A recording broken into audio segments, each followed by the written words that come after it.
So you think Mega Evolutions might be coming in the Crown Tundra? Let's talk about it! Butterfree, go!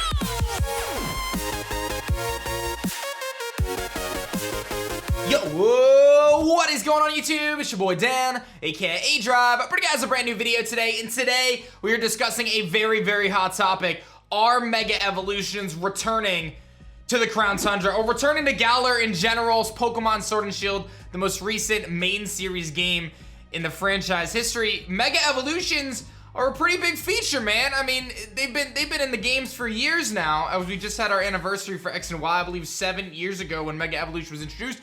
But they are, of course, void of Sword and Shield at this point. So will they return in the Crown Tundra? This is a buzz topic that a lot of people have asked about. I'm gonna lay down the facts, then I'm gonna give my opinion, and we're gonna break it all down right here. If you guys enjoy these types of videos, be sure to hit that like button down below. Make sure you guys subscribe to the channel if you're new. YouTube tells me that 50% of you guys are actually not subscribed yet, so make sure you guys do that, because I'm posting Crown Tundra videos every single day. We've got some amazing stuff coming up for the Crown Tundra that you simply do not want to miss. Before I jump into the heart of this video, I do have to tell you guys about our brand new Shiny Charm plushie, which comes in 2 different sizes. You can go to teamshiny.com and pick one of these up. Free shipping if you get both. You can get it anywhere in the world. These things are incredible, by the way, and just so you know, there's my head for scale, in case you're wondering. It also doubles as a graduation cap, for those who are wondering. But let's talk Mega Evolution, and will they return in the Crown Tundra? So to kick things off, the first thing we're gonna look at is, why do people think Mega Evolutions might be returning in the first place? And the reason for that, the primary reason, is when we go all the way back to when Sword and Shield first released,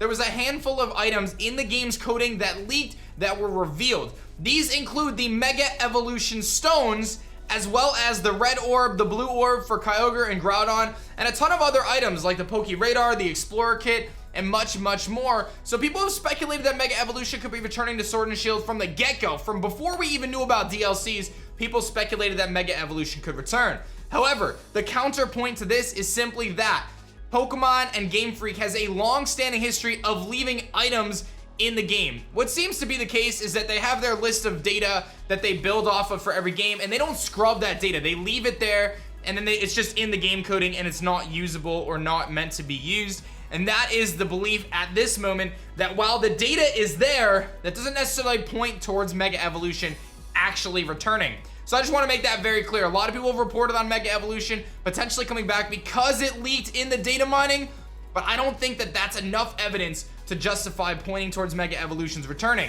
Let's keep going though. I think when you discuss whether or not Mega Evolutions are going to make their return, you have to take a very good look at the Pokemon that have Mega Evolutions. There's about 50 of them, and where they are in Sword and Shield. Are they in the game? So there's a handful of Pokemon that were in the game at the base. Your Charizard, your Gengar, your Gyarados, Gallade, Abomasnow, Lucario, Glalie, Manectric, handful of them. We'll actually have them on the screen for you guys in a list form or in a Pokemon form.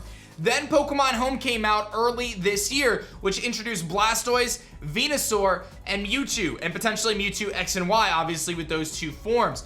Then the Isle of Armor came out, the first DLC, which introduced a handful of other Pokemon like Alakazam, Slowbro, Kangaskhan, Pinsir, as well as Heracross, Houndoom, Sharpedo, Lopunny, and I believe Scizor as well, right? Because Scizor I don't think was in the game prior to that. So a handful of Pokemon there added for the Isle of Armor, again pointing towards Megas.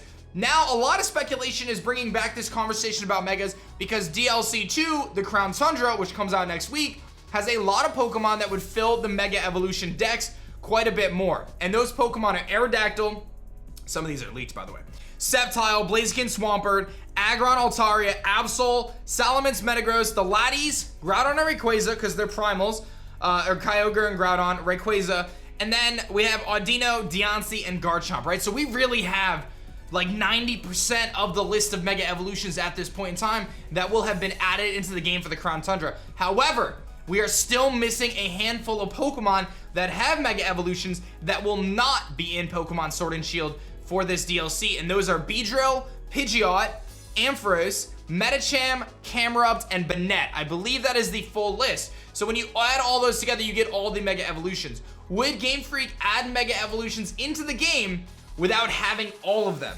That is the question. My gut says probably not. Let's go to the next point.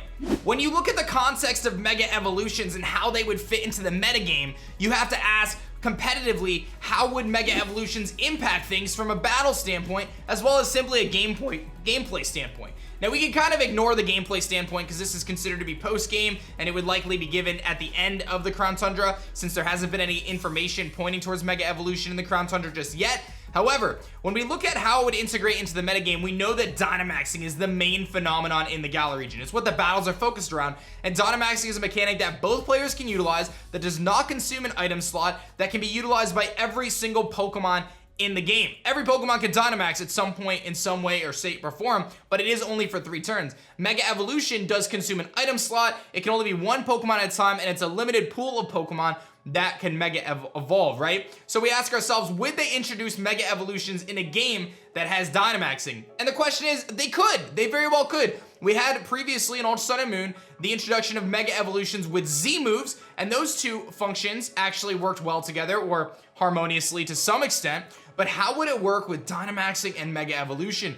One would propose the question or the answer that maybe simply they would make it so if you Dynamax a Pokemon, you cannot Mega Evolve in that battle, and if you Mega Evolve a Pokemon, you cannot Dynamax in that battle. But the thing is, that would really open the can of worms for competitive. I think things would get way too messy in a competitive standpoint to even do that. And then you ask the question of what happens when a Pokemon like Charizard has a Gigantamax form and holds a Mega Stone. Do you still get to choose? There's a lot of question marks around how it would even be integrated, and I think it would just make competitive Pokemon a mess.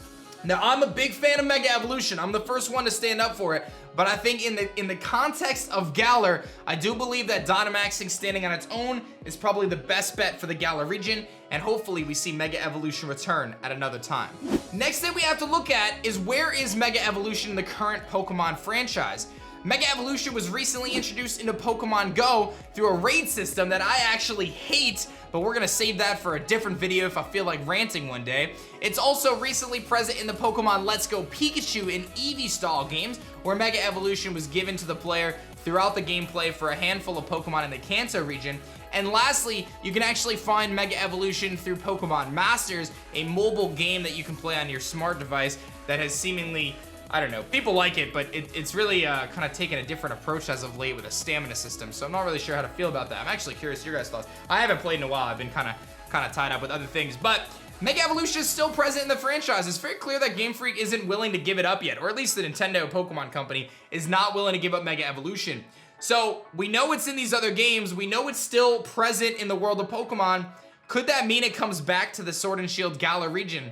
I still don't think so, if I'm being totally honest. So now we're kind of at the end of the video, right? We talked about a handful of different things. We talked about the fact that the Pokemon Mega Stones have been data mined. We talk about the Pokemon that are in the game that are coming back in the Crown Tundra and what's missing. We talked about how it would impact the metagame if Mega Evolutions were added with Dynamaxing, which I think would be crazy. And then we talked about where these Pokemon are in the franchise. Do Mega Evolutions still exist? And they do. So the question is, will Megas ultimately return in the Crown Tundra? I get this question a lot. In fact, I actually got it last night, which inspired this video because people have been asking me, do I think Megas are coming back? And with all the evidence that we have, my conclusion is no.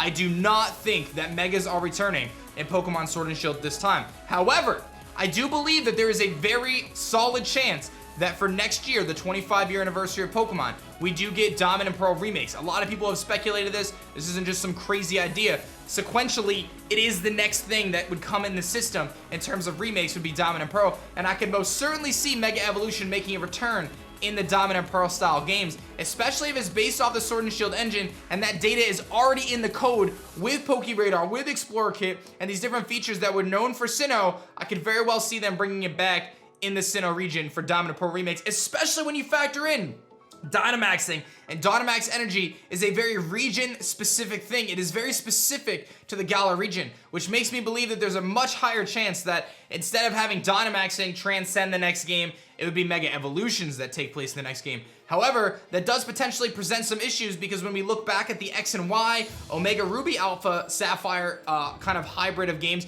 those two games worked very kind of harmoniously together in the sense that they both have Mega Evolutions, they kind of piggybacked off each other, and there was a pretty seamless transition from a competitive standpoint. That would not be the case if Sword and Shield transitioned to Diamond and Pearl remakes and they had drastically different mechanics, but I think that's a hill that they're going to have to climb regardless. So I do believe that Mega Evolutions will return, or at least has a very good chance to return in the next main series game.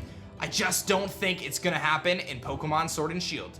I'm very curious as to your thoughts on this topic. It's been a hot topic for a long time, and I wanted to address it because people have been asking me. I just don't see them coming back despite the fact that the stones are indeed in the game coding. I think that's simply leftover data. So let me know your thoughts in the comment section below. If you enjoyed this breakdown, be sure to hit that like button down below. Make sure you guys subscribe. Like I said, YouTube says about 50% of you guys are not subscribed, so let's change that now. Thank you guys so much for watching, giving me your time. I appreciate you guys. I hope you enjoyed, and I'll see you guys next time. Peace. If you guys enjoyed this video, you should definitely check out this one right here. Otherwise, this one's pretty awesome too. You better go watch one of my videos or I'm gonna throw glitter on you. No, for real, I'm gonna throw glitter on you and you're gonna be having glitter all over the place. And it's not gonna be fun to clean up. No, it's not.